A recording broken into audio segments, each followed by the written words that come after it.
porque si no, no puedo empezar. A ver si ahora arrancamos, a ver si puedo.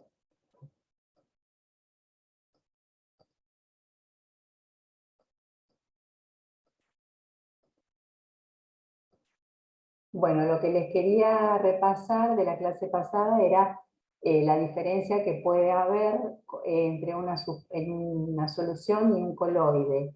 Y les decía que los coloides tienen partículas más grandes, por lo tanto esas partículas más grandes lo que hace, o sea, la luz colisiona contra esas partículas más grandes, se refleja una parte de la luz que es la que llega a nuestro ojo y es lo que nos permite ver el rayo. O sea que en la solución el rayo pasa de largo, las partículas son muy chiquititas, el rayito de luz no colisiona con ninguna, o por lo menos si colisiona es muy leve, no alcanza a reflejar suficiente luz como para que la veamos, y en el coloide sí. Esto es lo que se llama, bueno, el efecto Tyndall, que es el mismo que nos permite ver partículas en suspensión en una habitación cuando está todo oscuro y yo prendo una linterna, una luz, un rayo de luz. Es una de las formas, ¿sí? Bien, y bueno, después vienen los estados de la materia, que ustedes ya los conocen. Fundamentalmente siempre hablamos de 3 estados de la materia, pero habrán visto que hay un cuarto estado, ¿verdad? ¿Cuál es ese cuarto estado de la materia? El plasma. El plasma, muy bien. Entonces, en el plasma es una mezcla. ¿Qué es el plasma? A ver. Es bastante parecido a un estado gaseoso, ¿no? Sí, es como un estado gaseoso, pero no llega a ser, es como una combinación, es como la consecuencia de ese estado. En realidad, en un plasma existen, digamos, además de moléculas, existen átomos y existen, digamos, partículas subatómicas también, partículas subatómicas y iones, es decir, que aparecen muchas partículas con carga, lo cual le da características particulares al plasma, ¿sí? El plasma brilla, profe. Si se ve un tubo al vacío y le pasa luz, brilla, bueno, eso. El conductor. Claro, es conductor por esas partículas cargadas que tiene. Lo que vemos acá, por ejemplo, es una lámpara que funciona de esta manera, y bueno, ahí porque se ve que con la mano hay una desviación de ese plasma. ¿Por qué? Porque la mano misma, al tener humedad, es conductora de la electricidad y por eso puede desviar la posición de las partículas, ¿no? Ese es un ejemplito, pero ustedes pueden buscar muchas otras aplicaciones del plasma en internet o en alguna bibliografía, ¿sí? Y bueno, digamos, dice que de la naturaleza el plasma es el estado más normal o más importante, digamos, porque, por ejemplo, las estrellas y el Sol están constituidas por plasma. Entonces, a nivel en el universo en sí, la proporción que hay de plasma es mucho más elevada que cualquiera de los otros 3 estados. Bueno, pues había visto los estados de la materia, los cambios de estado, que lo tienen que saber, los nombres, todo eso, para cuando uno le pregunte, tienen que saber. Y lo que vamos a desarrollar en esta clase, empezar a desarrollar, si no terminamos, lo van a tener que terminar de estudiar solos, empezar a ver cómo esos sistemas que están constituidos por más de un componente se pueden llegar a separar. Entonces vamos a ver 2 grandes grupos, cómo se separan los sistemas heterogéneos y cómo se separan los sistemas homogéneos. Entonces le vamos a dar un nombre distinto. A la separación de sistemas heterogéneos le vamos a llamar métodos de separación de fases, porque los sistemas heterogéneos están constituidos por fases. Y mientras que los sistemas homogéneos, ahí ya es más difícil, la separación es un poquito más compleja, y le llamamos métodos de fraccionamiento. Bien. Bueno, Eso vamos estaba en el apunte, profe, ¿cierto? Sí. Esto es la parte, ahí yo les había dado para estudiar hasta la página 11, donde empieza esto. ¿Sí? Ahora Ah, sí, yo lo leí, sí. me parece muy bien de aquellas cosas que no hayas entendido y que vos ahora, cuando yo explique, vos no termines de entender, me preguntan. O sea, yo Al contrario, cuando ustedes participan e intervienen en la clase, a todos nos ayuda, porque a mí también me ayuda a ver si ustedes están entendiendo o no. Dentro de los métodos de separación de fases, nosotros vamos a ver todos estos. La tamización, la filtración, decantación, sedimentación, levigación, flotación. Hay una tercera, pero es abarcativa de estas dos, de decantación y sedimentación, que es la centrifugación. Bien, vamos a empezar con tamización. ¿Alguno me puede decir la tamización a qué sistema se aplica? La tamización. A heterogéneos. Muy bien, acá siempre estamos dentro, acá siempre en método de separación estamos en heterogéneo. Pero dentro de los heterogéneos nosotros tenemos, por ejemplo, sistemas gaseosos con sólido o gaseosos con líquido o bueno, sólidos entre sí. A eso me refiero. Dentro de los sistemas heterogéneos. Sólidos entre sí. Con sólidos, claro. Muy bien, sólidos entre sí, sólidos de distintos tamaños. Muy bien, vamos entonces con la tamización. Entonces para la tamización existen estos recipientes tamices que permiten separar lo que se llama áridos. Ustedes los que están en civil van a usar mucho esta terminología de los áridos para estos materiales que son propiamente los materiales que van a utilizar en la construcción. Bueno, en algunos casos me dice que se puede utilizar para separar partículas sólidas de un líquido, pero en general no, siempre son partículas sólidas entre sí. Y este juego de tamices que aparecen acá se colocan uno por encima del otro y cada uno tiene una malla diferente. ¿Para qué tenemos una malla diferente? Para que Para que mientras quede más todo. vaya, o sea, las No, para piedras más separar grandes se distintas queden arriba y vaya bajando el polvo. Claro, para ir separando distintos tamaños y clasificándolas por tamaño. A veces, o sea, acá me muestran tres, uno arriba del otro, pero suelen haber más tamices apilados, digamos. Y las mallas son diferentes, pero las mallas están estandarizadas, es decir, hay un código para la fabricación de estas mallas y para la identificación de los tamices. Y hay normas que identifican esas clasificaciones, o sea, una de las normas, la ASTM, tiene que ver con la cantidad de espacio que queda libre, ¿sí? Ven, esta parte por donde pasa la partícula sería ese espacio. Y, digamos, la consigna de esta norma habla de esa superficie libre respecto de la superficie total.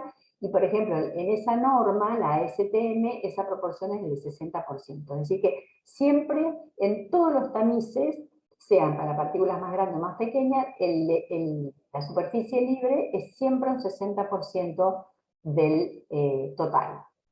Entonces, por ejemplo, en esta norma, el número que identifica los tamices se llama mesh o malla, y indica ese número la cantidad de hilos que hay en una pulgada. ¿Cuánto mide una pulgada? 2,5 centímetros. 25,4. Muy bien, dijeron las dos medidas, una es 25,4 milímetros y la otra es 2,54 centímetros. Perfecto, entonces sabemos cuánto mide una pulgada. Entonces, por ejemplo, un tamiz mesh 200 va a indicar que hay 200 hilos en una pulgada, ¿sí? Supónganse que ahora yo les digo, tengo otro tamiz, pero en vez de ser 200 es 100. Si los dos tamices tienen que dejar libre la misma proporción, el 60% de superficie libre, ¿en qué difieren además? ¿En qué difieren estos dos, además de la cantidad de hilos por pulgada? El grosor del En hilo. la separación. Sí, en la separación seguro, porque hay más cantidad de hilos en el de 200 que en el de 100. Pero además alguien dijo que diferían en Grosor del hilo. el grosor del hilo, porque si yo no cambio el grosor y Al tener más hilos, tiene que ser más finito para que me deje libre la misma superficie. Bien, vamos a entender. Bueno, esta es una muestra de lo que hay, digamos, un semi-industrial. Yo digo, no es industrial, pero depende del tamaño de la empresa. Digamos, hay tamices que son muchísimo más grandes que estos, y hay algunos que son de este tipo. O sea, ¿qué es lo que significa? Acá tenemos muchas bandejas una arriba de otra, y lo que tiene esto seguramente es un motor que al funcionar y a través de un excéntrico genera las vibraciones necesarias para que se produzca la separación. O sea, no hace falta que esté yo con la mano ahí sacudiendo. Generalmente todos estos tamices, aún los que se usan a nivel laboratorio, que era como el que vimos antes, el redondito de bronce, que todos los chicos, o sea, ustedes van a ver en planta piloto los tienen, no sé si los de mecánica también los usan, pero los de civil seguro van a hacer trabajos prácticos con esos tamices que están en el anexo. ¿Saben dónde está el anexo? Enfrente, cruzando la calle de la facultad. No sé si han ido a la facultad. ¿Fueron a la facultad? Sí. Sí, sí. Bueno. Bien, después háganme acordar que tengo que decirles algo más con respecto a eso de conocer la facultad. Bien. Bueno, entonces esto es una industria tamiz vibratorio. Y ahora vamos a ver sobre tamices, no sé si quedó alguna pregunta. No. Todo bien. Bueno, ¿Para qué se usa? O sea, ¿qué separa las piedras? ¿O para qué se puede usar? partículas de distinto tamaño porque las podés necesitar para distintos usos. Es simplemente eso. En los laboratorios de Ok. suelo se suele usar mucho, profesora. Laboratorios de... Suelo, de De ensayos suelo, de suelo. sí. Ah, sí, por supuesto. En una planta de silos también se usa para separar la semilla, clasificar. Sí, sí, sí, por supuesto, sí, sí. Hay muchísimos finalidades que pueden tener los tamices, pero puede ser que una partícula me sirva de un tamaño para una función y otra para otra. Pero bueno, es simplemente separar tamaños. Y lo que están diciendo en las plantas de silo, bueno, generalmente se utiliza para separar suciedad, por ejemplo, ¿no? Entonces tendré una parte que descartaré y otra que utilizaré, pero en el caso de los áridos, generalmente se utiliza todo, nada más que la parte que es más pulverulenta tendrá otras finalidades, otros usos. Bien. Vamos a ver la parte de filtración. Y acá en filtración me dice que pueden haber filtros discontinuos, continuos y semicontinuos. Yo creo que alguno, y a ver, yo voy a elegir ahora, porque si no siempre contestan los mismos, voy a elegir a alguien para que me diga, a ver cómo se imagina. Primero que me digan la filtración, en qué tipo de sistemas se utilizan. Recién dijimos que los tamices eran para separar sólidos de distintos tamaños. A ver, ahí me apareció Francisco Maglioli. ¿Qué te parece, Sí. para qué sistema se utilizan las filtraciones? Para de un material sólido, para separarlo del líquido. Muy bien, para un sólido separarlo de un líquido, muy bien. ¿Y cómo te imaginas, qué te imaginas como diferencia entre un filtro discontinuo y un continuo? No lo sé. Bueno, El continuo. ¿hay alguno que sabe cuál puede ser la diferencia entre un filtro discontinuo y un continuo? El Profe, continuo, yo puedo tener una idea de que continuo es que está todo alineado en una misma filtración. O sea, que va quedando todo en una misma línea. En O una sea, se va misma separando. línea, cuando vos decís una misma línea, que es una recta, Claro, sí, a eso me refiero más que nada. Es de lo que yo puedo suponer. el continuo. Puede ser que un filtro discontinuos. continuo se limpia continuamente, o sea que la capacidad no cambia y el discontinuo va variando. El continuo no te permite descargar, sería separar el sólido. Es como que es un proceso que no se interrumpe, algo así sería. Claro, el discontinuo como que frena para... Como para limpiar el filtro, por ejemplo. Exacto, algo así. Ahí vamos, ahí vamos. Vamos a pensar en un filtro común de laboratorio. Si yo filtro algo y se me empieza a llenar, a formar lo que se llama la torta, en algún momento va a dejar de filtrar y voy a tener que limpiarlo, vaciarlo y después seguir. Ese es el principio del discontinuo. Y el continuo es, como ustedes dijeron, como que constantemente se puede ir limpiando la torta. Como es un poquito más difícil, vamos a ver primero el semicontinuo. ¿En qué consiste el semicontinuo? Esto que vemos acá en la imagen es un semicontinuo que está abierto, no estaría trabajando en este momento. Cuando está trabajando, toda esta porción se introduce dentro del tambor y queda cerrado esto. Y tiene digamos, se cerraría toda esta tapa, ¿no? Y tiene una salida acá. Por esta salida, va por la parte inferior, generalmente va saliendo el líquido ya filtrado. Estas placas que están acá, yo les voy a hacer una esquemita, a ver si puedo hacerle un esquema muy sencillo de cómo funciona esto. En realidad son placas metálicas que, bueno, yo me puedo imaginar una placa, uy, qué feo, me sale horrible con esta placa. Bueno, pero vamos a tratar de hacerlo. Bueno, son dos placas, uy, qué feo. A ver si puedo hacer mejor. Peor. Bueno, espero que me lleguen a entender. Entre medio de dos placas de metal hay la membrana de filtración.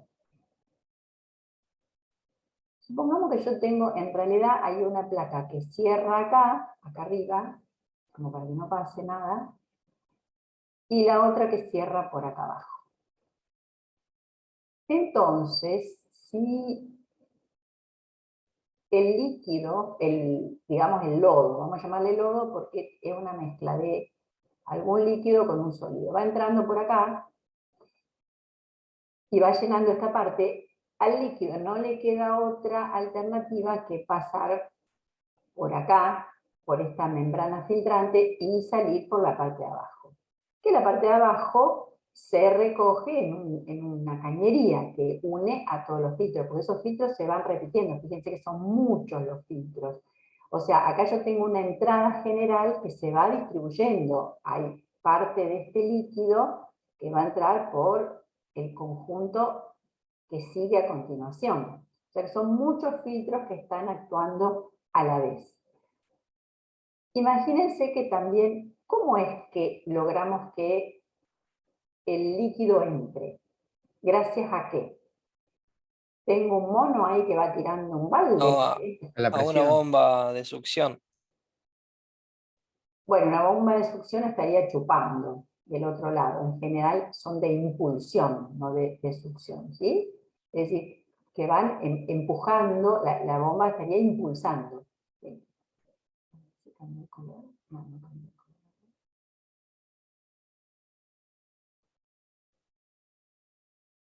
acá se van depositando entonces las partículas sólidas.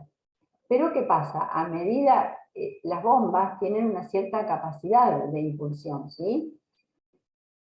Y alguno a lo mejor habrá escuchado, si alguno es técnico, es que, bueno, tienen un límite de caudal, un límite de presión en la cual pueden impulsar. Pero va a llegar un momento en que la bomba no va a tener más capacidad para impulsar. Probablemente no lleguen en una industria a esperar el momento en que ya la bomba no da más, porque si no la vamos a arruinar. Sino que vamos a cortar antes. ¿Por qué? Porque tenemos que limpiar. Pero hasta que llega ese momento, continuamente está entrando líquido, lodo, y está saliendo líquido ya filtrado. Eso es lo que sería en la parte cuando está funcionando de forma continua. ¿Qué es lo que pasa? Llega a un determinado momento, se para todo eso y se abre el filtro, como está acá abierto, se van separando estas placas porque tienen un eje largo, donde uno las puede ir separando, y entonces lo que hacen es limpiar, generalmente manualmente o con algún instrumento, se limpian cada uno de estos filtros, y lo que es la torta, o sea, el sólido cae en unas bandejas que están abajo, que hay que también descargarlas. Pero una vez que se hace ese proceso, se vuelven a cerrar todas las placas y se vuelve a juntar las plaquitas todas en su lugar, y se vuelve a cerrar el filtro y se empieza otro proceso que durará un tiempo determinado en el cual va entrando y va saliendo líquido. ¿Sí? ¿Se entendió entonces más o menos cómo es esto? ¿Cómo funciona? Sí. Sí, profe, lo entendí. Sí. Bien. Bueno. Vamos a ver si yo avanzo.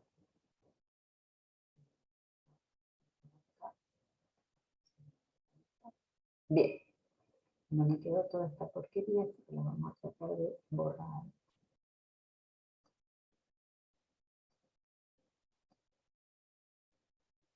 Vamos a ver ahora cómo funciona un filtro continuo. Tenemos algunas fotos de lo que puede ser un filtro continuo, son tambores que van girando muy lentamente y tienen una particularidad, todos tienen una válvula central que es la que va a generar distintas operaciones. A través de esa válvula central se generan distintas operaciones. Vamos a mirar la imagen que está a la izquierda.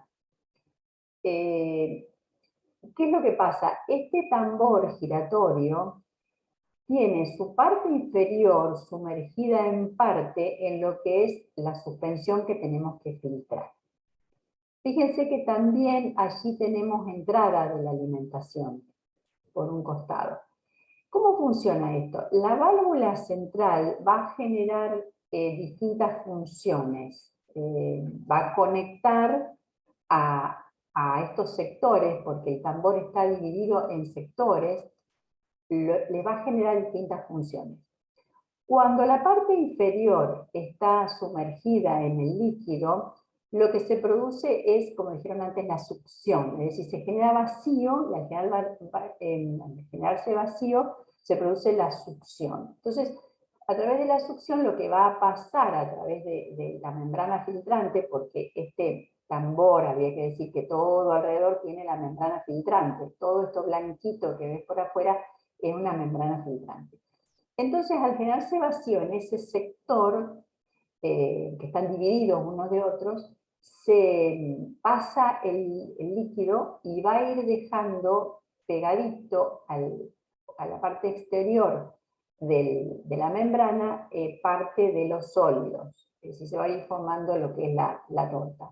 Como esto va girando lentamente, después este sector, que primero estaba sometido a vacío, después se enfrenta a otro sector más, donde, bueno, acá este sector está haciendo una especie de transición para pasar del vacío a otro sector, que en este caso le agrega agua, o sea, para el lavado. No todos los filtros tienen la misma cantidad de divisiones, puede haber más y puede haber más funciones, porque puedo tener dos tipos de lavado, por ejemplo. Puedo tener lavado con agua fría y con agua caliente, por así decir.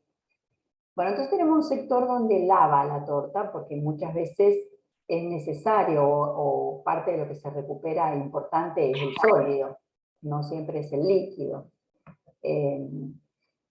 Bien, entonces tenemos un sector de lavado y tenemos otro sector, podemos tener un sector de secado con aire caliente también.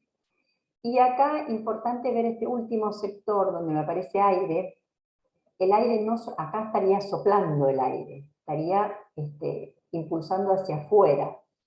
Esa parte de aire que está pasando va a terminar de secar si no hay otro sector más, lo va a secar, pero además tiene una función muy importante, soplar desde adentro, y no soplar de fuera hacia adentro. Si yo soplo de afuera hacia adentro, estaría aplastando esa torta, ese sólido. En cambio, si soplamos de adentro hacia afuera, logramos una pequeña separación de esa torta que va a permitir después eliminar la torta, porque al final lo que hay es una cuchilla que se va metiendo entre la torta y el filtro de tal manera que va a generar la descarga de esa torta. ¿Se entendió hasta ahí? ¿Y de qué es el material del filtro? Mirá, Más o menos, para tener idea. muy variados. La verdad que yo no te sabría decir. O sea, lo más práctico sería entrar en internet, buscar filtros continuos y ponerse a investigar ahí. Te va a aparecer millones de propagandas y de ofertas comerciales, pero seguramente son materiales sintéticos. Sí, seguro que aparecen materiales sintéticos. Y debe haber variedades muchísimas. Yo no me acuerdo de dónde saqué estas imágenes, pero las saqué de consultas que hice en internet. Acá fíjate que tenés una dirección donde he sacado algunas de esas, filtros rotativos para cachaza de caña de azúcar, por ejemplo. Que si parte de la caña de azúcar, cuando ahí me interesa el líquido, no me interesa el sólido, porque bueno, la parte sólida sí se puede utilizar en el caso de la caña de azúcar como combustible para las calderas, lo utilizan, pero el líquido es el que después van a procesar para obtener el azúcar que consumimos.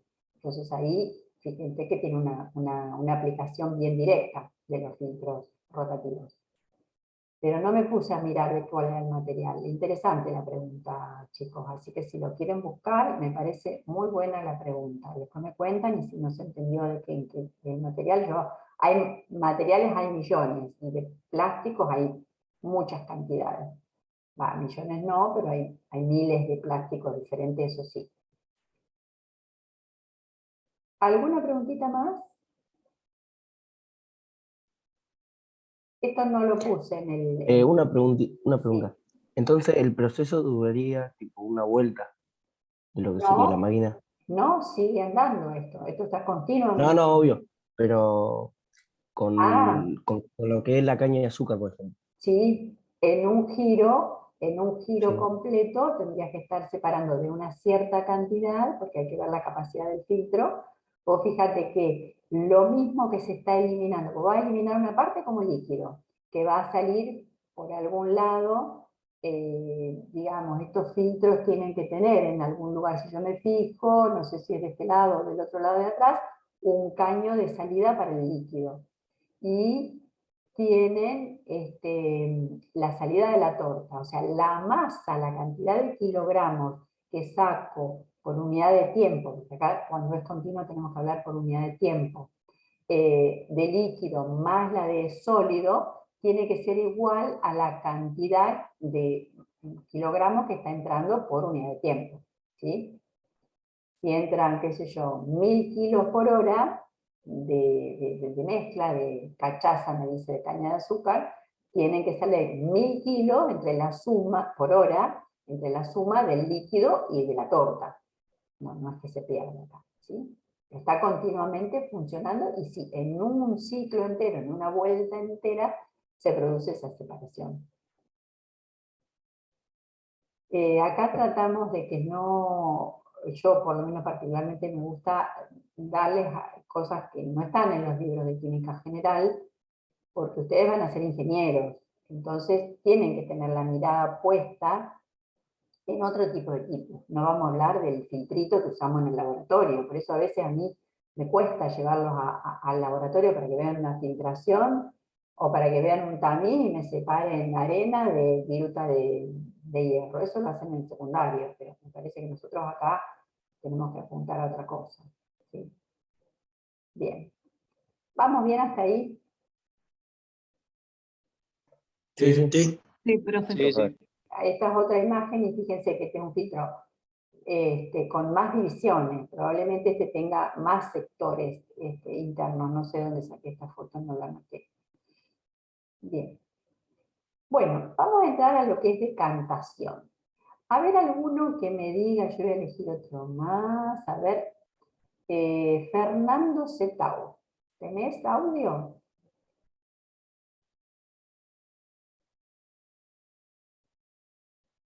Fernando Zetao, ¿está o está dormido? Yo los voy a ir llamando, chicos, así de vez en cuando, porque no puede ser que ustedes estén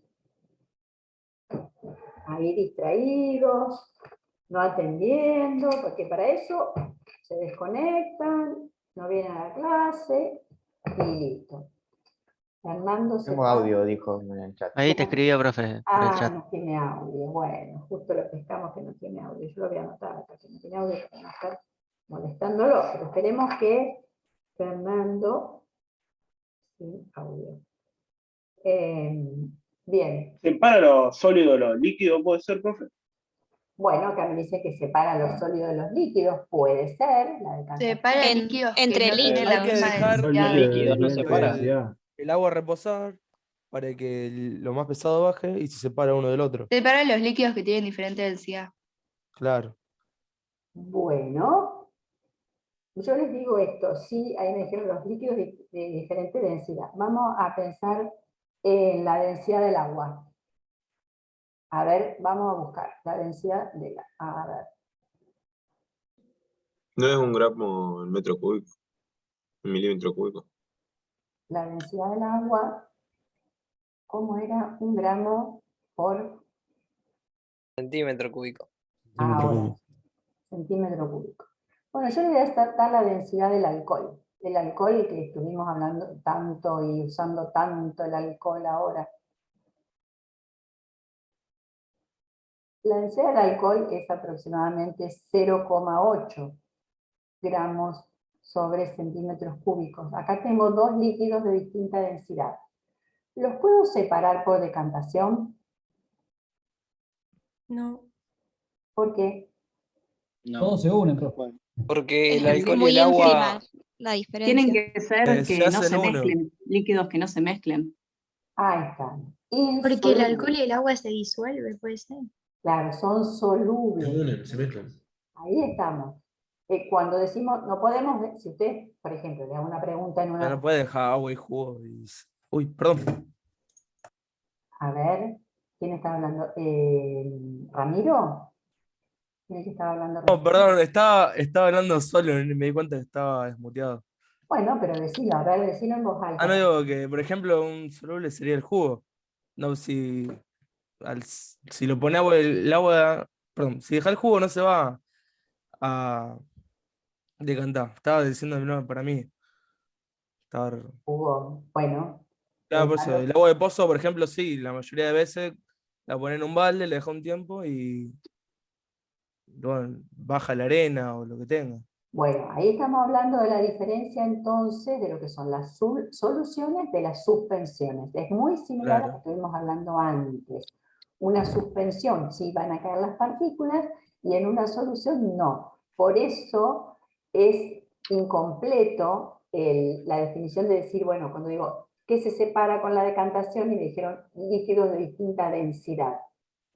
Y la respuesta no sería esa, serían líquidos que son insolubles, y también puedo aplicar el término decantación a el caso de que hay partículas sólidas en suspensión, no 2 líquidos, sino una suspensión. Se puede utilizar ese término, lo estuvimos buscando bastante en la bibliografía porque teníamos diferencias nosotros como docentes a ver cómo aplicábamos el término, porque acá en las ampollas de decantación que usamos en el laboratorio, que tienen esta forma como la que está acá, las usamos para separar 2 líquidos insolubles de distinta densidad, obviamente, pero en general que sean insolubles, no importa que la densidad esté muy cercana a otra, porque fíjense que acá me aparece el aceite y el agua.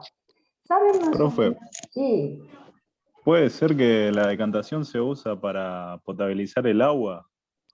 Dentro del proceso de potabilización del agua está la decantación, sí. Lo que pasa es que en general se utilizan sustancias para hacer más grandes las partículas que son sólidas. Digamos, si vos querés acelerar el proceso, claro, por ejemplo, si uno quiere hacer una potabilización, más que potabilización, una purificación así casera, digamos, se usa el sulfato de aluminio, que se llama lumbre, y genera hidróxido de aluminio, que el hidróxido de aluminio forma una especie de coloides más grandes, partículas más grandes con los sólidos, se forman flóculos que caen más rápidamente, ¿no? Eso sí, y lo puedo llamar decantación también. En general se llaman decantación, ¿sí?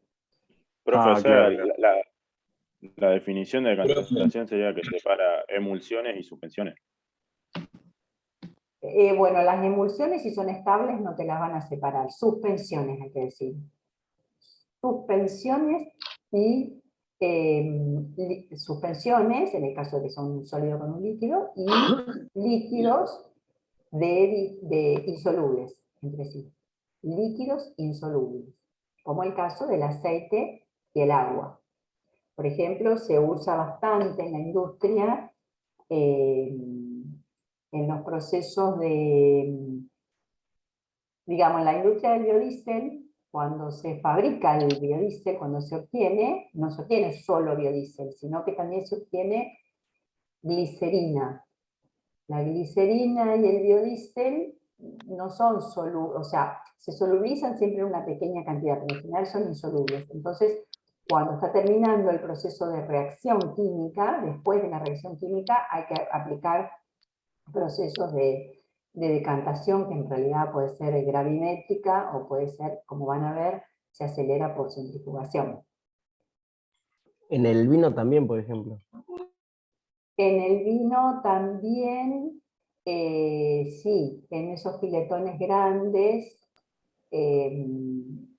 donde, bueno, se hace la mezcla, donde se forma, después se separa el orujo, ¿eso me están queriendo decir? ¿O no? Sí, sí. Bien. Bueno, entonces estamos en claro que nosotros le decimos decantación cuando separamos dos líquidos insolubles o cuando también puede ser el caso de alguna suspensión. Que nosotros usamos mucho sedimentación para eso, pero bueno. Entonces dijimos, separar líquidos de diferente densidad, pero acá falta agregar insolubles.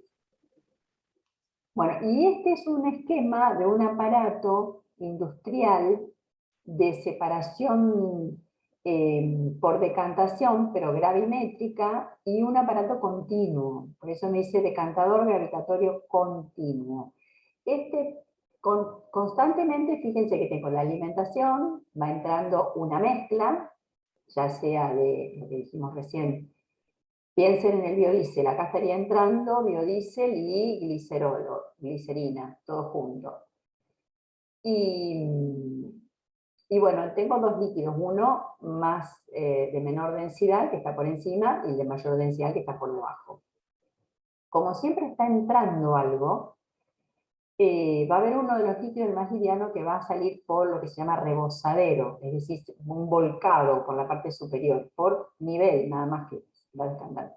El que está por abajo, yo no puedo poner un caño acá y que salga directamente el caño a esta altura. ¿Por qué? Porque se estaría vaciando todo el recipiente. Sino que este tiene que tener un caño que adquiera una cierta altura, y esto tiene que ver, más adelante lo van a entender a lo mejor, con compensar columnas hidrostáticas, ¿sí? Es decir, digamos que el peso de la columna, yo se lo voy a decir de la manera más sencilla que pueda, el peso de la columna de un lado tiene que ser igual al peso de la columna del otro lado. Nada más que la columna de la izquierda, como tiene un líquido más liviano, tiene que ser más alta que esta columna. Si no, no sale, digamos, un poquito tiene que haber un poco de diferencia para que la altura de esta, que es más alta, compense la energía necesaria para que esta salga. Y les hago una pregunta. Acá el caño de la alimentación viene y se introduce dentro de los demás y descarga acá en el medio. ¿Por qué descarga en el medio y no descarga acá arriba? Un caño que entra y tira la mezcla ahí arriba. ¿Qué les parece? Para que no tarde tanto el proceso. ¿Y por qué podría tardar más si lo tirara hacia arriba? Porque tendría que bajar. El líquido más pesado tiene que decantar. Bueno, sí, está todo bien eso. ¿Y qué ventaja logramos entonces al alimentar allí? Y Que el líquido más... ¿Problema de presión cuando salen los líquidos? No, la presión no. Va a evitar como que se hunda el otro líquido, digamos, como para que no baje tanto y después tenga que salir a flote de nuevo. Y yo Un les hago, equilibrio puede entre las ser. dos, ¿será? les ¿Ahí hago el caño no ocupa espacio? el caño sí ocupa espacio, obvio, que ocupa Y espacio. bueno, ocupa más espacio que estando arriba, por eso por ahí sale con más presión. No tiene nada que ver eso. Una ¿no? menor disolución sería. No, hay A lo una- mejor para que el líquido más pesado tenga la mitad del recorrido, no sé. les hago una preguntita sencilla. Si yo tirase el caño directamente acá, arriba, esto que está saliendo acá, que me dice líquido ligero, ¿saldría así tan puro? ¿Alcanzaría a separarse? Estaría No, no contaminado. alcanzaría, claro. No, profe, Claro, claro. estaría Entonces, mezclado. claro, ahí hay una cuestión básica. Digamos que acá en el medio, en esta parte central, en el medio, yo acá, por más que acá me dibujaron una rayita, esta rayita sirve para hacer unos calculitos, que yo a veces con algunos chicos, algunos alumnos lo hacía el cálculo de las alturas. Con ustedes no, porque no era el curso que correspondía para eso. Pero usábamos esta altura como un valor bien definido. Pero esto no tiene una superficie definida. Acá hay toda una zona borbotante y de mezcla, que a veces es casi hasta parece una especie de espuma en el medio, porque ahí no está nada separado, es la emulsión que está entrando. Entonces, con la alimentación acá, yo no altero la separación que ya se viene produciendo. Ahí hay alguien que tiene sonido. Si lo pueden apagar, mejor, chicos. El alimentar acá en el medio hace que el líquido se pueda ir separando, ¿no? Que le demos un tiempo, porque si no me estaría saliendo parte de esa mezcla junto con el líquido más liviano y no estaría generando la separación que deseo, ¿verdad? Ese tipo de cosas, siempre es importante pensar en esto en los equipos, en cómo funciona. Ustedes van a ser ingenieros, pensar siempre en, bueno, ¿cómo está fabricado esto? No digo las cosas complejas, porque pensar en cómo está fabricado un teléfono celular, por ejemplo, es bastante complicado en pensarlo. Pero alguna cosa sencilla de la casa, siempre es muy interesante pensar en el proceso que llevó a la construcción de objetos que a lo mejor los usamos todos los días y nunca nos pusimos a preguntar cómo fueron fabricados o cómo funcionan determinadas cosas sencillas, ¿sí? Bien. Bueno, vemos entonces la sedimentación, que en la sedimentación sí se emplea para separar una fase sólida que está dispersa en una fase líquida, o sea, ahí estamos hablando de, alguien mencionó recién los líquidos, no sé cómo lo nombraron, pero son líquidos cloacales, por ejemplo, donde aparecen suspensiones. Generalmente esto separa, por eso digo suspensiones, cuando hay pequeñas partículas disueltas, no una cosa muy pesada. Generalmente en los tratamientos de los líquidos, de los efluentes cloacales, hay un proceso Una cámara previo. séptica. ¿Cómo? Una cámara séptica. Sí, siempre hay primero una separación más gruesa y en los sedimentadores entra una suspensión. Es decir, las partículas son más pequeñas, estos sedimentadores son grandes. Fíjense que acá en este caso en particular aparentemente la alimentación está entrando por la parte inferior y se descarga en la parte superior o puede estar saliendo por el medio también eventualmente. Y bueno, acá vemos que en este caso puede haber una separación de dos tipos de partículas pesadas que van al fondo y algunas más livianas que a lo mejor forman una especie de espuma o bueno, los sedimentadores estos de los líquidos cloacales se forman, ¿cómo se llaman? Colonias de bacterias que están trabajando con algunas partículas y esas quedan siempre flotando, entonces se pueden separar de la parte superior como se está separando acá por un rebosadero. Tienen estos sedimentadores una barra importante con, estos son también un armazón metálico con un barrefondo, digamos, que esto va girando todo alrededor lentamente y va logrando que esos barros que se forman en el fondo los va empujando alrededor y en algún momento van saliendo también los barros. O sea que esto es de funcionamiento continuo. Este no para, no paramos. Ahí tenemos, por ejemplo, una imagen. Fíjense que esa barra que está girando muy lentamente, ahora se ve, acá la han utilizado también, o esto es bueno tenerlo, como una pasarela para llegar hasta el centro donde están los motores y se pueda hacer reparaciones o modificaciones que sean necesarias. Pero esto es lo que se ve normalmente en los lugares donde se producen estos limpiezas de las aguas cloacales. Para después, por supuesto, largarlas a un curso de agua y que estén dentro de los parámetros admitidos para ser soportados por un curso de agua normal, ¿sí? Y no descargarlas directamente como hacemos acá en Rosario, que tiramos el agua servida directamente en el río, porque total la tiramos en el canal y el río es grande y se encarga de hacer todo ese proceso, ¿no es cierto? Ya vamos a tener en algún momento, creo que un tratamiento al menos de una parte, eso es lo que nos han prometido por lo menos. Bien, ¿alguna preguntita más sobre esto de la sedimentación? No. No, profe. No, profe. Bueno, entonces Profe, como yo tengo una duda. No, profe. sí, alguien dice que tiene una duda. Joaquín Saldaña. No, yo. No, yo no. Era más por el tema de que hace rato estaba hablando de la decantación y dijimos que tiene que ser líquido insoluble y puede ser suspensiones también. Sí. En este caso también en la sedimentación, acá ya directamente más específico para las suspensiones. ¿En qué se diferencian las dos en ese caso? No, muchas veces en la industria, digamos, sedimentador o decantador, aparecen, no te digo como sinónimos, pero les dan el nombre, a los sedimentadores les suelen llamar decantadores. No pasa lo mismo con la decantación, digamos, cuando yo tengo que separar dos líquidos insolubles, ahí uso solamente el término decantador. Pero en este tipo de, los últimos que los explicamos como sedimentadores, también se les llaman decantadores.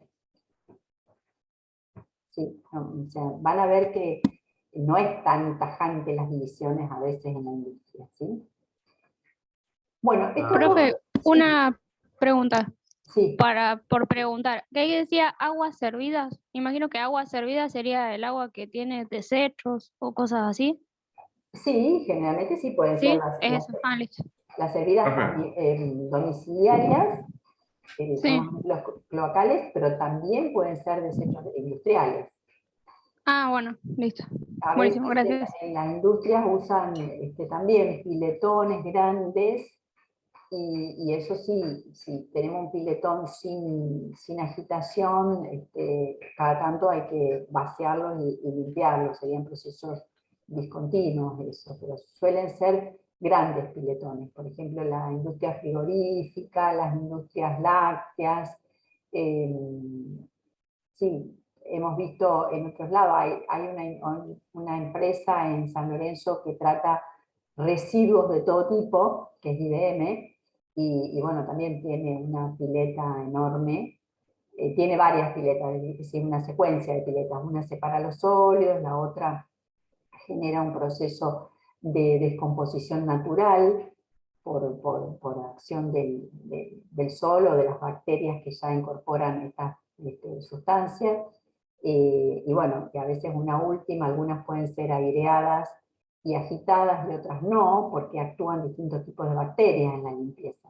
Pero bueno, me fui un poco de tema. Bueno, dijimos que estos dos procesos están... Pero yo tengo una pregunta. Sí. Dijimos que la sedimentación era con una fase sólida y otra fase líquida, pero la filtración también era con una sólida y una líquida. ¿Cuál sería la diferencia entre No, acá las partículas son mucho más pequeñas. la sedimentación es más chica entonces? Sí, porque vos pensás que para hacer una filtración de una suspensión, donde las partículas son muy pequeñas, los filtros tendrían que ser de orificios muy pequeños y las presiones que tendrías que ejercer en una bomba para que se produzca la filtración serían muy altas. Entonces no quiere decir que yo no pueda aplicar un proceso de filtración, pero sería mucho más caro, y también eso va a depender en la industria. Van a ver ustedes el día que sean ingenieros, de que acá lo que regula el proceso que voy a tomar a veces es el dinero. Es decir, si el proceso es muy, digamos, muy caro, pero la sustancia que yo tengo que filtrar, por ejemplo, es un medicamento, y las cantidades son pequeñas, que los medicamentos generalmente son producciones, cantidades chicas en general a nivel industrial, entonces puedo aplicar un proceso más caro a lo mejor, y no estar esperando la sedimentación, que es un proceso lento, en forma gravitatoria. Pero vos ves que acá también a nivel industrial, cualquiera de estos dos procesos, la decantación o la sedimentación, se pueden acelerar mediante la centrifugación, que eso es más industrial, ¿no? Y una centrífuga, porque digamos que en la decantación y la sedimentación aprovechamos la aceleración gravitatoria, ¿sí? La fuerza que ejerce la misma Tierra. En cambio, en la centrifugación vamos a aprovechar una fuerza que se llama fuerza centrífuga, que depende de un movimiento rotatorio. Eso lo van a ver más adelante en física, van a aprender a calcular la fuerza gravitatoria, la fuerza centrífuga, no sé si le siguen llamando centrífuga o centrípeta, no sé cómo la siguen llamando en física, no me acuerdo, pero van a poder calcularlo. Entonces la centrifugación basa el principio en esa fuerza, la fuerza centrífuga, es decir, a veces para que ustedes entiendan, cuando recién empiezan en esto, yo me imagino, por ejemplo, si yo ato una piedra a una soga y empiezo a hacerla girar por encima de mi cabeza, ¿sí? Y en un momento, o sea, la soga me queda tensa. ¿Por qué? Porque hay una fuerza ahí, que es la fuerza que está ejerciendo la piedra, tratando como de salir de esa. Yo la retengo, la piedra puede hacer un movimiento giratorio porque yo la retengo, pero si se corta la soga, la piedra sale en un sentido tangencial a ese círculo que estamos describiendo. En general sale de esa manera, más alejado, más cerca, depende de la fuerza, pero bueno, tiende, es una fuerza importante esta fuerza que vamos a aprovechar, que vamos a ver que se aprovecha en la centrifugación. Es decir, el objeto más pesado tiende a salir hacia afuera. Bueno, estos son, después volvemos a esto. Digamos, los equipos que vimos ahí, a ver, perdón. Estos equipos son los equipos industriales. Todas las centrífugas tienen esta forma de cono, y, por ejemplo, otro de los usos es la separación de la nata de la leche. En las lecherías se utiliza las centrífugas también para acelerar este proceso, ¿no? Dentro de estos aparatos, estos conos, lo que hay son una serie de conos, muchos conos apilados unos arriba del otro, que tienen un orificio. ¿Qué es lo que está pasando? Esos conos están girando a altas velocidades y digamos que las partículas que reciben esa impulsión giratoria, estas pequeñas partículas que están disueltas, pensemos en la leche, a lo mejor las partículas de grasa son más livianas que el agua que tiene la leche. La leche tiene una parte líquida que es agua, primera agua, y las partículas más livianas que son, supongamos, la grasa. Entonces las partículas más pesadas son aceleradas hacia afuera, y obviamente las más livianas no tienen otro espacio donde ir que hacia adentro. No es que alguien las tire, pero bueno, no pueden ocupar el mismo lugar que ocupan las partículas más pesadas. Entonces, en cada plato, cada uno de estos platos se va generando la separación de algunas partículas. Obviamente que la mezcla sigue pasando de abajo hacia arriba, como indica la flecha, y en cada plato se va mejorando esa separación, ¿sí? Hasta que, bueno, de pronto, a lo mejor si son 3 cosas que yo tengo que separar, tengo partículas sólidas un poco más pesadas, partículas sólidas un poco más livianas, y después el solvente, a lo mejor agua sola, puede ser que yo separe las tres cosas, ¿sí? Y que tenga después tres salidas independientes de estas cuestiones. O puede ser que yo necesite solamente separar dos cosas. Eso va a depender de cada uno de los sistemas que van a estar entrando, ¿sí? Acá tenemos un esquema también, un corte de una centrífuga, donde está entrando por la parte inferior la alimentación. Bueno, se separa en distintas ramas, porque tengo distintos orificios, y va a ir separándose lo más liviano de lo más pesado. Y por algún sistema o algún cañito que yo tengo por acá, lo irá conduciendo a cada una de esas corrientes a dos caños diferentes de salida, ¿sí? Bueno, en general las centrífugas se identifican en el comercio con un número que relaciona cuántas veces aumentamos la aceleración de la gravedad. Por ejemplo, una centrífuga que tiene un número que aparece con 2000 G, significa, ese G es la aceleración de la gravedad. ¿Cuánto es la aceleración de la gravedad? 9,8. 9,8 metros sobre Segundos al cuadrado. Claro. Si yo tengo una que sea 1000 G, por ejemplo, sería 9800 metros sobre segundos al cuadrado la aceleración que le imprime al fluido. Y de eso va a depender la velocidad de separación.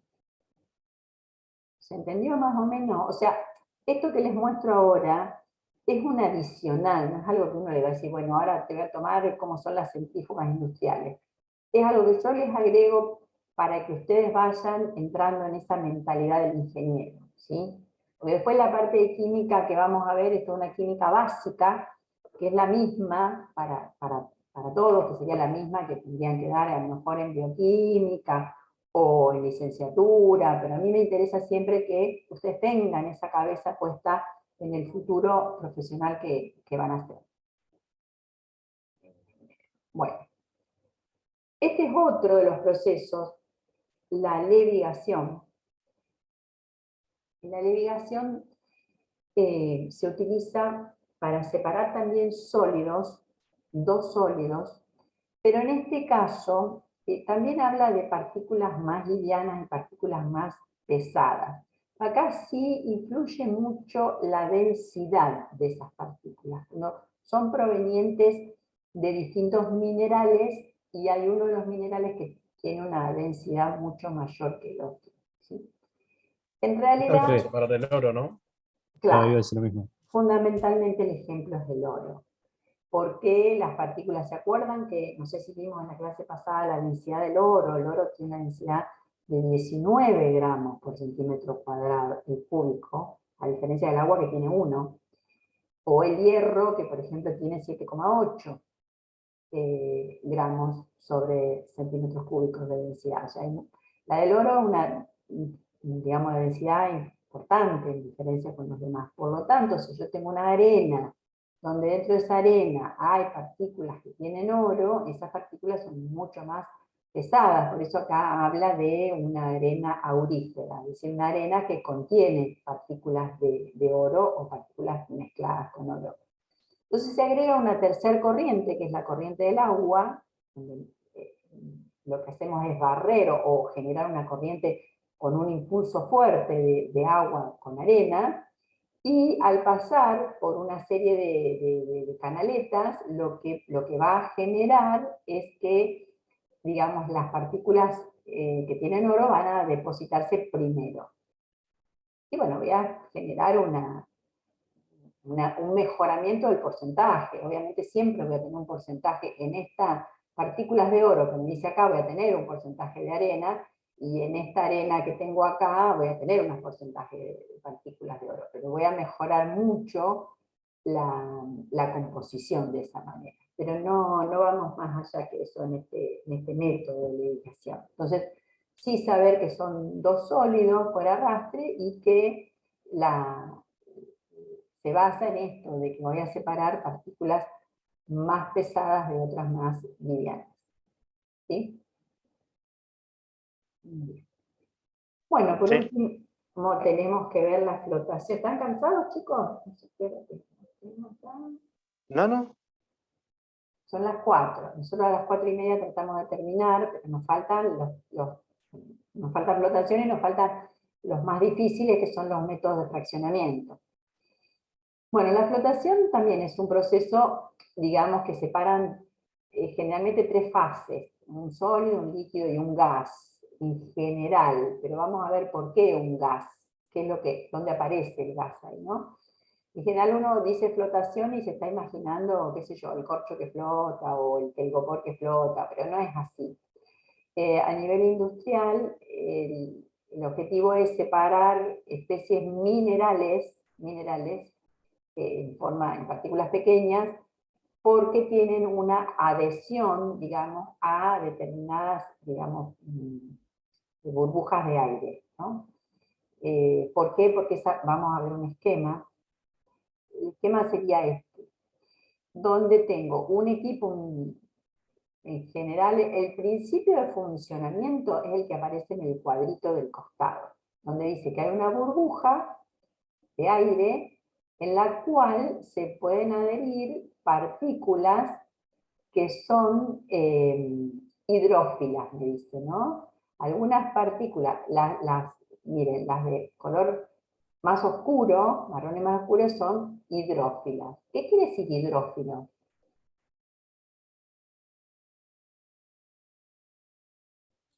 Y las otras Intenta marroncitas separar el acá, agua. ¿cómo? Que se intenta separar el agua.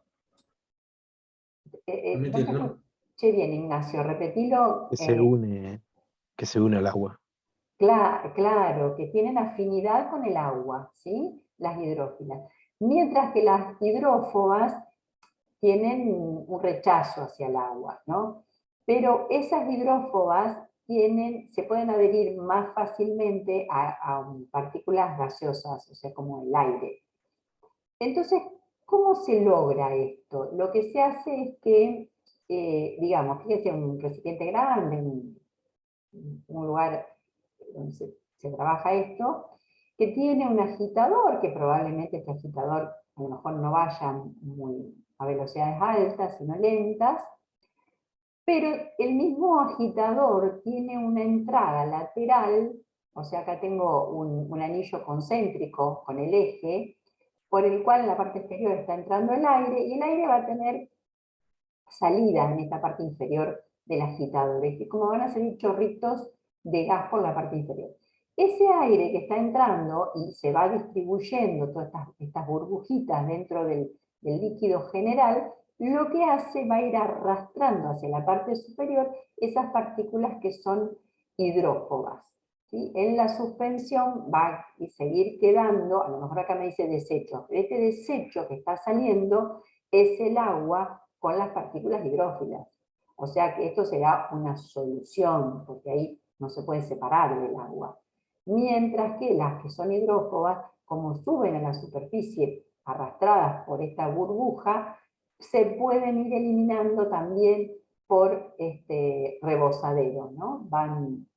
Se va descargando por volumen, obviamente, porque si yo estoy ingresando, dos cosas estamos ingresando la alimentación. Fíjese, acá podemos decir que está entrando la alimentación, acá está entrando un chorro de algo que tiene tanto el fluido base o puede ser agua, el fluido base, con las partículas hidrófilas y las hidrófobas, todo junto, va a estar entrando todo el tiempo. Entonces, obviamente lo que entra tiene que ser igual al que sale. ¿Qué es lo que está saliendo? Los desechos, una parte de los desechos por la parte inferior, que habrá que regular la salida con una válvula, con lo que sea, y está saliendo también por la parte superior esta espuma que va arrastrando esas partículas que son hidrófobas. Y ahí se produce la separación. En eso consiste este método de la flotación. Y también está entrando aire, obvio, ¿no? Bueno, ¿se entendió esto, chicos? Vamos a seguir entonces, ahora vamos a entrar entonces, volvemos al cuadro inicial, donde teníamos la separación de los componentes, y dijimos que ahora vamos a ir viendo los sistemas homogéneos y los métodos de fraccionamiento. Yo recién les pregunté si estaban cansados, que nos queda poco tiempo como para explicar esto. Si ustedes me dicen, profesora, estamos cansados, hartos, queremos descansar y lo estudiamos solos, yo no tengo problema. Si no, yo no tengo problema de seguir. ¿Qué les parece? Sí, Seguimos. Bueno, Sí. aguantan un poquito más. Bueno, entonces dijimos que vamos a entrar con los sistemas homogéneos y los métodos de fraccionamiento. Y, bueno, en este caso, vamos a ver en los métodos de fraccionamiento 3 métodos diferentes: la destilación, la cristalización y la extracción. Destilación, me imagino que muchos saben en qué consiste la destilación. A ver si le puedo preguntar a alguno que ande por acá. A ver, Nahuel Cisterna. ¿Tenés audio?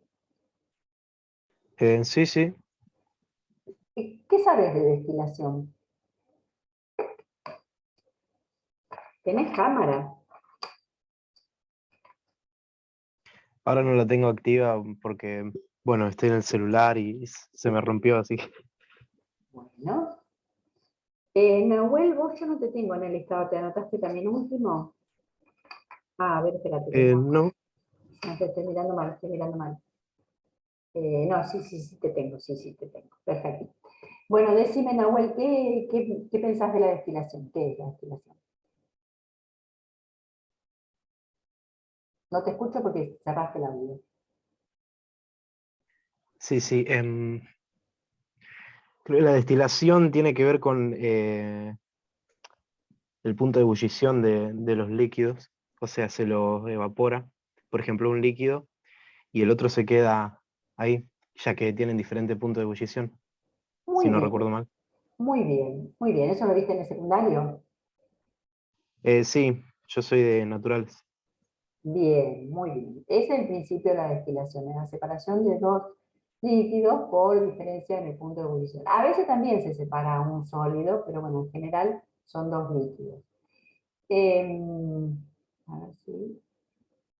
Bueno, ahí tenemos un esquemita de laboratorio, en donde tenemos, esto se llama ampolla de decantación, perdón, balón de destilación, me equivoqué, balón de destilación, donde tenemos una mezcla de dos líquidos y, bueno, por el medio calor, hay uno de los dos líquidos que se va a evaporar primero, va a entrar por este tubo de desprendimiento, va a entrar en un equipo que le llamamos el refrigerante, que es un refrigerante recto. El líquido el vapor, digamos, que se formó, va a entrar y se tiene que enfriar en este tubo, ¿sí? ¿Cómo se enfría? Por una corriente de agua. Esta corriente de agua está pasando en lo que llamamos contracorriente, en sentido contrario. Este vapor empieza a descender y a medida que se va enfriando se va transformando en líquido otra vez, condensa y cae dentro de este recipiente. Está cerradito esto para que no haya fuga de vapores. Fíjense el tema del refrigerante, que tiene también acá son como dos tubos concéntricos, uno por fuera del otro. Y acá me señala la entrada del agua por acá y la salida del agua por esta parte superior. Me lo señala así.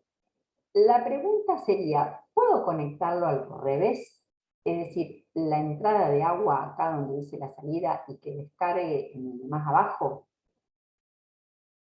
No, porque no llenaría el tubo. Muy bien, esa es una de las respuestas más concretas, porque por la inclinación se estaría vaciando siempre, no se llenaría, entonces no refrigeraría bien. Y bueno, y también el tema, eso es aparte obviamente porque la inclinación ya está generada para que sea de esa manera. Podríamos Además, el enfriamiento es más gradual cuando está de la manera correcta. O sea, enfría más la parte que está en contacto, que está caliente. Al principio está con agua que al haber estado en contacto con la parte del tubo más caliente no está tan... Ay, no sé cómo explicarlo. Pero ahí está más caliente que abajo. El agua de abajo está más fría. Está bien lo Que que no la enfría tan de golpe, vendría a ser. Que no la enfría de Sí, golpe, que la va enfriando exactamente. gradualmente. es cierto Porque que el es más refrigerante es de arriba gradual. está más caliente. Sí, es cierto que es gradual y también lo que pasa acá es que es más efectivo. ¿Por qué? Porque en la última parte, o sea, además de ser gradual, es más efectivo porque en la última parte este líquido o este vapor que venía descendiendo se va a encontrar con el agua más fresca y nos aseguramos de que realmente condense. Todos los enfriamientos que se producen en contracorriente, como en este caso, es decir, uno de los fluidos en un sentido y el otro en sentido contrario, son más efectivos. Puede haber los de la misma corriente, pero en contracorriente son más efectivos. Bien. Bueno, y acá tenemos el mismo esquema, nada más que hay un detalle acá de cómo se coloca el termómetro, porque en el laboratorio, cuando hacemos alguna experiencia de este tipo o lo miramos, como en el bulbo del termómetro, que es el que realmente detecta la temperatura, también se condensa el vapor, realmente este bulbo queda rodeado de un líquido, cuando cae la primera gota, que tenemos que estar observando, cuando cae la primera gota de líquido es donde anotamos la temperatura. Realmente esa es la que se toma como temperatura de ebullición, porque a veces las separaciones no son tan perfectas. Si yo estoy separando agua de alcohol, por ejemplo, me va a salir una mezcla, ¿sí?, de alcohol. No es que la puedo separar con una sola pasada, voy a separar todo el alcohol del agua, no lo puedo hacer. También esto se utiliza para el agua, lo que llamamos el agua destilada, ¿sí? ¿Por qué tenemos que destilar el agua? Porque el agua potable tiene sales disueltas. Entonces también se puede utilizar la destilación para eso. Pero como les decía, no siempre es 100% efectiva la destilación, por eso a veces para determinados procesos que tienen que ver con la salud o que hay mucha exigencia, se utiliza agua bidestilada, se destila 2 veces para asegurarnos de que se separan las partículas, las sustancias disueltas. ¿Sí? Bueno, entonces estamos hablando de la destilación simple y existe la destilación fraccionada. ¿Alguno sabe cuál es la destilación fraccionada?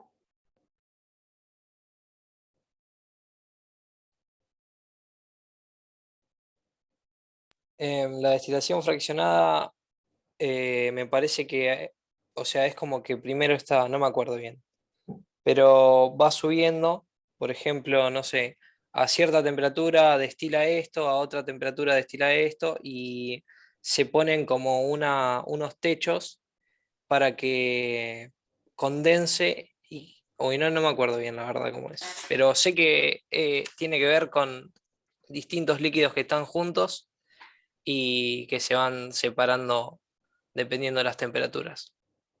¿Puede ser el caso del petróleo? Cuando llega a ebullición y las sustancias como que hay que separar, tienen valores parecidos. Y ahí se Yo va vi una de esas Una torres de más liviana petróleo y la otra más pesada. que va separando nafta de queroseno y petróleo que queda abajo también, ¿puede ser? Exacto, sí, se utiliza, por eso la imagen, o sea, en las petroquímicas, ustedes ven en la empresa petroquímica, ven siempre todas estas torres. Sí, es para fraccionar líquidos de distintas temperaturas, pero también a veces pueden ser solamente 2 líquidos, nada más que voy logrando en distintas posiciones de esta torre, donde están las marcas acá, adentro hay unos platos. Son platos de destilación, donde ahí existe en cada plato un equilibrio líquido-vapor, ¿sí? Generalmente, si yo tengo un líquido y evaporo, el vapor va arrastrando más cantidad del líquido que tiene temperatura de ebullición más alta, es decir, el líquido más liviano, decimos. Entonces, si yo tengo un solo plato, un solo líquido, o sea, si se me va evaporando más el más liviano, en el plato me va quedando un porcentaje más alto del más pesado. Entonces, eso va pasando, ese vapor que es más rico en el componente más liviano va a entrar al plato superior, ahí porque los platos son perforados, ¿no? Se va entrando al plato superior y en el plato superior se vuelve a producir el proceso, y a medida que voy subiendo en los platos, voy logrando un vapor que cada vez es más rico en el componente más liviano. Por lo tanto, por la parte superior va a salir una fracción que tiene más del líquido más liviano, y en la parte inferior va a salir líquido con el componente más pesado, o una mezcla de líquidos más pesados. O sea, en el petróleo obviamente que hay que hacer muchas de estas divisiones, digamos. A su vez, lo que está por encima puede pasar a otra torre más, o sea, hay muchas divisiones. Lo que sale por la cima, que es vapor, va a lo que se llama un condensador, es decir, un intercambiador. Como vimos en el destilador, alguien lo tiene que enfriar y lo transforma en un líquido. Generalmente una partecita de ese líquido va a entrar de nuevo porque genera el proceso de las corrientes. Es un líquido que baja y un vapor que sube. Y a medida que el líquido baja, se va arrastrando lo más pesado, y el vapor que sube va arrastrando los más livianos. Lo mismo pasa en el fondo. En el fondo existe o un horno o un calderín, en definitiva un intercambiador de calor que calienta. El del fondo calienta. ¿Para qué? Para que arranque una corriente de vapor por abajo. Y por arriba tiene que venir chorreando una corriente de líquido. En esos intercambios se va produciendo la separación. Generalmente la alimentación de la corriente fresca viene por algún plato que está no digo en la mitad, pero en algún lugar de la torre, que eso se calcula, donde tiene que entrar la corriente de alimentación fresca. Pero bueno, en eso consiste la destilación fraccionada. ¿Vamos hasta ahí? ¿Se entendía más o menos? Bueno, yo a veces les hago una esquemita de cómo son los platos, pero bueno, por ahí pueden consultarlo también, el que tenga interés en cómo es un plato por dentro, ¿no? De una torre de destilación. Profesora. Sí, se entendió bien, profe. Estaba anotando yo. ¿Cómo? Yo le hago una consulta. Sí. No sé si están todos de acuerdo conmigo, pero le podría pedir si podría subir los PowerPoint. Sí, se los paso, no tengo problema.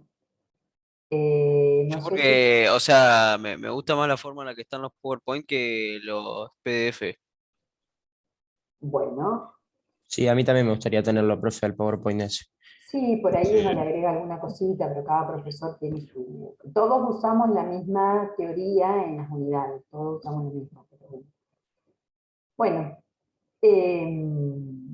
bien, después alguno me lo pide y yo se los paso. Vamos a ver. Yo le mandé un correo, profe, creo que el martes y hasta ahora no me llegó nada. Por Santiago, eso. Sí. ¿vos me pediste los Power? Sí, yo le mandé un correo. Entonces se me pasó de largo el tuyo, porque lo mandé a los chicos de eléctrica y a ustedes por ahí me olvidé a lo mejor. Bueno. Bueno. Esto lo subiría al campus, ¿no? Pregunto en la chica que organiza el campus a ver si le molestaría que yo haga un link, porque si no los tengo en un drive también. Podría compartir el link del drive para que no sea tan pesado, porque generalmente en el campus tratamos de no poner cosas demasiado pesadas, entonces puedo poner los links que tengo. Perfecto, Profe, perfecto. Gracias, profe. Perdone que la moleste un segundo. Sí. Ahí le están avisando que hay un chico de Lucas Penduso, el ingeniero civil 102, se le cortó la luz recién. Ah, y bueno, ¿qué le vamos a hacer? Sí. Bueno, Lucas lo tengo por ahí en algún lado, lo voy a acordar. Gracias por avisar. Bueno, vamos a seguir un poquitito a ver si vemos. Cristalización, estamos medio tarde. Bueno, cristalización es bastante sencillo. Yo se los dejaría para que lo estudien ustedes, porque es muy sencillito lo que es cristalización, y pasaría a extracción. Ustedes tienen que estudiar todo esto, porque la próxima clase El cuestionario va a ser relativo a esta última parte de la unidad 1. Así que esto también lo tienen que estudiar, ahora se los explico yo, pero bueno. Les dejo la cristalización para que la estudien ustedes. Acá somos muchos y por ahí, entre charlar una cosa, charlar otra, se nos va el tiempo, pero vamos a pasar y vamos a ir a extracción, que es un poquitito más difícil de entender, pero también charlándola se entiende. La extracción consiste en separar varios solutos que están disueltos en un disolvente, ¿sí? Y para poder separarlos necesito otro solvente. Digamos, en una solución tenemos el componente en mayor proporción, se le llama disolvente o solvente, es lo mismo. Y tenemos los que están en menor proporción, se llaman solutos. Y es un sistema homogéneo y yo a simple vista no veo fases. Entonces lo que se utiliza como metodología es agregar otro solvente que pueda solubilizar a alguno de los solutos y no a los otros. ¿Está? Entonces se utiliza eso, la diferencia de solubilidad de cada soluto en diferentes solventes, ¿sí? Entonces ese nuevo solvente que entra no se solubiliza con el primer disolvente y va como a disolver dentro de él mismo uno de los solutos. Y después, bueno, tendremos que aplicar decantación, por ejemplo, para separar esos dos líquidos que son insolubles, ¿sí? Pero después sigue todo un proceso, porque después me quedó el último solvente con ese soluto que arrastró, que tendré que aplicarle destilación o algún método para separarlo. ¿Se entendió hasta ahí? Sí. La teoría me dice, se añade un disolvente inmisible, o sea que no se disuelve, con el disolvente de la mezcla. Los solutos que tenemos se distribuyen entre los dos disolventes. Algunos se quedan con el primer solvente y el otro va con el segundo disolvente. Y ahí tengo que separar por decantación, por ejemplo. Esas ¿Se dos puede dar un fases. ejemplo, profe? Mire, el ejemplo más común y que podemos aplicar es el caso de... Ustedes saben cómo se obtienen los aceites, ¿no? ¿Cómo se obtiene un aceite? A partir de, por ejemplo, de girasol o de soja. Yo trabajé en el puerto y sé que lo tostaban primero. ¿Puede ser? Sí, el tostado, en el caso de la soja, lo que hace es degradar algunas sustancias que son nocivas para la alimentación. Pero bueno, después lo que hay es un prensado, porque parte del aceite que tiene la semilla sale por prensado, ¿sí? Entonces, el caso de la soja, por ejemplo, cuando la prensan, sacan parte del aceite y quedan lo que se llaman las laminillas. Es decir, como queda la semillita aplastada, como si fuese, bueno, yo la aplasté bien y le saqué todo el aceite que pude. Pero en esa laminilla todavía sigue quedando aceite y hay que sacarlo. Entonces ahí, digamos, no es tan simple como acá dicen dos solventes, en este caso es un sólido o una mezcla de sólidos que tienen un líquido allí, y lo que se hace a continuación es agregarle un solvente para que solubilice el aceite que nos está quedando. ¿Qué solvente se usa? A ver, Escobar. César, vos que trabajaste en una aceitera. No, yo fui a trabajar un mes nada más ahí, hacer un montaje y me puse a mirar de curioso y vi que también había secadoras del tipo de tamiz. Miré nomás así, a simple vista de lo que pude observar. Por arriba. Bueno, lo que se utiliza como solvente es el hexano. Entonces el hexano se sumerge, digamos, todas esas laminillas en hexano, y el hexano lo que va a hacer es extraer el aceite que está quedando. Después, por un proceso de destilación, se va a separar el aceite del hexano, porque el hexano lo vuelvo a utilizar, me queda puro, casi puro, y lo vuelvo a utilizar en el proceso.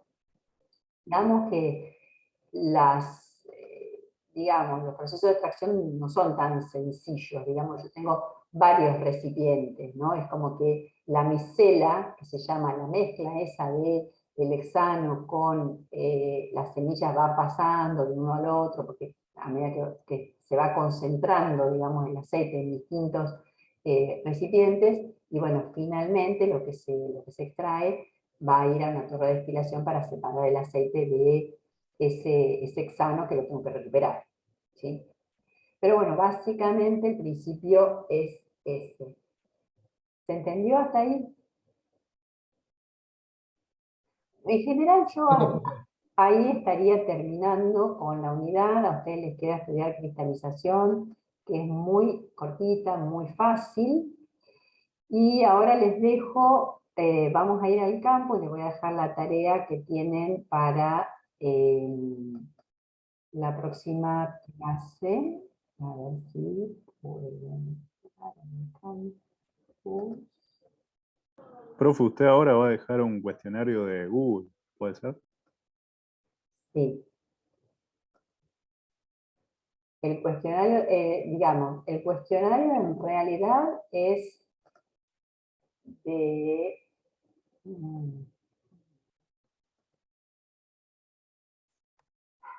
Esperen que no encuentro dónde está.